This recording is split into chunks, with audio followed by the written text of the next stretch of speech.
I have a congenital aversion to failure. I happen temporarily to occupy this big White House. I am living witness that any one of your children may look to come here as my father's child has. The greatest fine art of the future will be the making of a comfortable living from a small piece of land. What is to be, will be, and no prayers of ours can arrest the decree. I claim not to have controlled events, but confess plainly that events have controlled me. I am not bound to win, but I am bound to be true.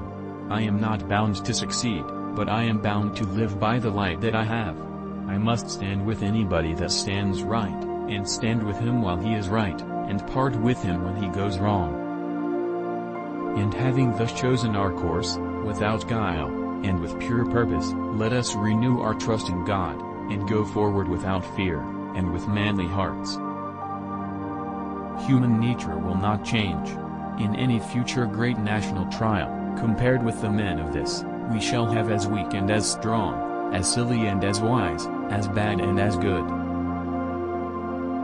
What is to be, will be, and no prayers of ours can arrest the decree. I claim not to have controlled events, but confess plainly that events have controlled me. Let every American, every lover of liberty, every well-wisher to his posterity, swear by the blood of the Revolution, never to violate in the least particular, the laws of the country, and never to tolerate their violation by others. I know not how to aid you, save in the assurance of one of mature age, and much severe experience, that you cannot fail, if you resolutely determine, that you will not.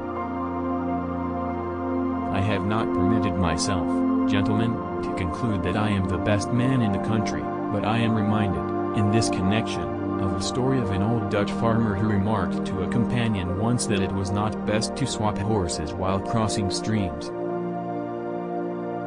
I have stepped out upon this platform that I may see you and that you may see me, and in the arrangement I have the best of the bargain. The demon of intemperance ever seems to have delighted in sucking the blood of genius and of generosity. As I would not be a slave, so I would not be a master. This expresses my idea of democracy. This is a world of compensations, and he who would be no slave, must consent to have no slave. Those who deny freedom to others, deserve it not for themselves, and, under a just God, can not long retain it. In giving freedom to the slave, we assure freedom to the free, honorable alike in what we give, and what we preserve. We shall nobly save, or meanly lose, the last best hope of earth.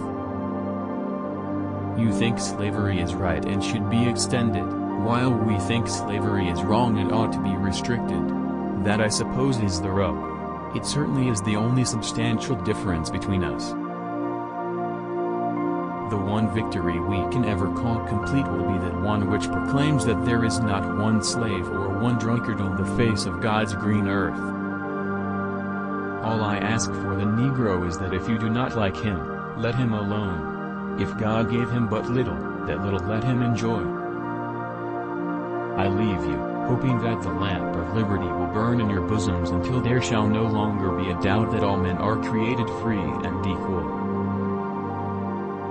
No man is good enough to govern another man, without that other's consent. I say this is the leading principle, the sheet anchor of American republicanism. It may seem strange that any man should dare to ask a just God's assistance in wringing their bread from the sweat of other men's faces, but let us judge not that we be not judged. The prayers of both could not be answered, that of neither has been answered fully. The Almighty has his own purposes,